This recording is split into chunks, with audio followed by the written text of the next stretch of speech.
दया शंकर कह गए पवन सिंह से, ध्यान से सुनना मेरे भाई, दया शंकर कह गए पवन सिंह से ऐसा कलयुग आएगा, अब पवन सिंह सोएंगे बाबा खान के साथ, बाबा खान को ही बच्चा हो जाएगा। बोलो बाबा। सोचा था कि इस गटर के बारे में कुछ ना बोलूं कि कल ही मैं इस गटर के ऊपर वीडियो बनाया था, लेकिन ये बाबा खान ढाबा खान जो भी है वो सुधरने का नाम ही नहीं ले रहा है। बात तो सही है। विशाल सिंह करके एंट्री मार रहा है, ये क्या समझता है रे?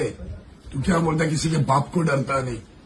इतना मारूंगा ना अपनी। इतना गाली देने के बाद पवन सिंह को, उसके बाद भी अब विशाल सिंह पे भिड़ा है जो पवन सिंह के इतने करीबी हैं। और विशाल भैया आप भी क्या बैठे हुए हो एकदम मन मार के, पवन सिंह को इतनी गालियां पड़ रही हैं और आपका कुछ रिएक्शन ही नहीं है।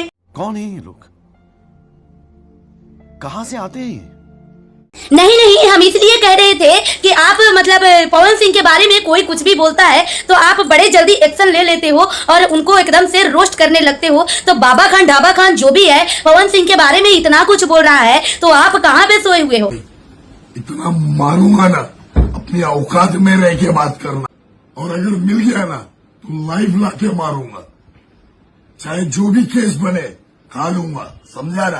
खैर छोड़ो, हम ही औकात दिखाते हैं कि बाबा ढाबा खान की औकात क्या है। सबसे पहले आप लोगों से बताते हैं कि इतना गाली देने के बाद पवन सिंह को, इस बाबा खान को चैन नहीं मिला। दोस्तों आप लोगों से बताना चाहते हैं, विशाल सिंह वैसे कुछ बोले नहीं, लेकिन उनका एक वीडियो आता है जिसमें बोलते हैं कि मेरी आईडी कहीं चली गई है और 2 दिन आप वेट करो, उसके बाद मैं बाबा खान को ढाबा खान बनाता हूँ। उस पे ढाबा खान जो है विशाल सिंह का वीडियो देखता है, ढाबा खान जो है इतना बौखलाया हुआ है, इतने लोगों ने उसको भर भर के कमेंट में गालियां दी है कि किसी को कुछ भी बोलने के लिए एकदम तैयार है। विशाल सिंह जैसे ही अपना ये वीडियो छोड़ते हैं कि बाबा खान को ढाबा खान बनाता हूं, वैसे ही उधर से बाबा खान ढाबा खान जो भी है रिप्लाई देता है कि कहीं भी तुम रहोगे तुम्हें खोज के पकड़ के पिटूंगा, ढूंढूंगा, और अगर मिल गया ना तो लाइव ला के मारूंगा, चाहे जो भी केस बने खा लूंगा, समझा ना?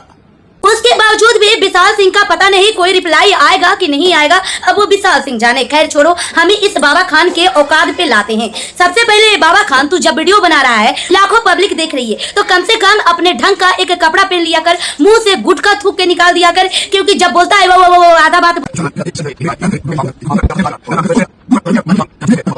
बात बोलता है और आधा बात तेरी बात समझ में भी नहीं आती है, तो मुंह से गुटखा थूक के बोला कर, गाजा पी के वीडियो मत बनाया कर, कुछ सोच समझ ले कि क्या बोल रहा है और क्या नहीं बोल रहा है। और सबसे पहले 50 रुपया का ये डॉलर वाला गंजी पहन के वीडियो बनाने आ जाता है और पवन सिंह की औकात की बात तू करता है, तो औकात की बात तू ना ही कर तो अच्छा रहेगा। जब पवन सिंह का नाम लेके तेरे को फेमस ही होना है, वीडियो ही बनाना है, तो कम से कम एक ढंग का माइक ले लिया कर, ताकि जो तू बोले वो लोगों को बात समझ में आए। और बात करता है पवन सिंह के औकात के बारे में, तो ढाबा खान पहले अपनी हुलिया ठीक कर, अपनी हुलिया ठीक करके उसके बाद वीडियो बना, ताकि तेरे को भी लोग कुछ अच्छा कहें। वैसे मैं बताना चाहती हूँ कि ये ढाबा खान जो है कुछ दिन पहले लॉरेंस बिश्नोई का वो चाट रहा था। ये बाबा खान जिसे थुक्कर चाटना बहुत अच्छे से आता है, पिछली बार लॉरेंस बिश्नोई का चाटा और अब इस बार पवन सिंह का चाटेगा, लेकिन उससे उसका कुछ उखड़ा नहीं, तो अब आया है पवन सिंह के बारे में। पवन सिंह ने सिर्फ इतनी सी बात कह दी, उस पे उसको इतना बुरा लग गया, मराठी भाषा का, मातृभाषा का पवन सिंह ने बेइज्जती कर दी।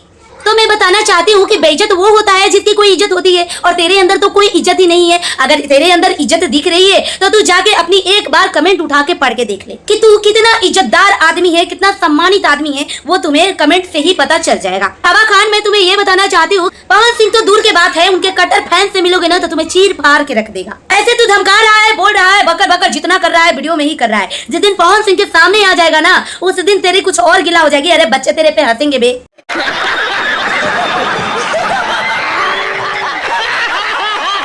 भौंकना भूल जाएगा कि भों भों भों भों कुत्तों की तरह कैसे भूखते हैं।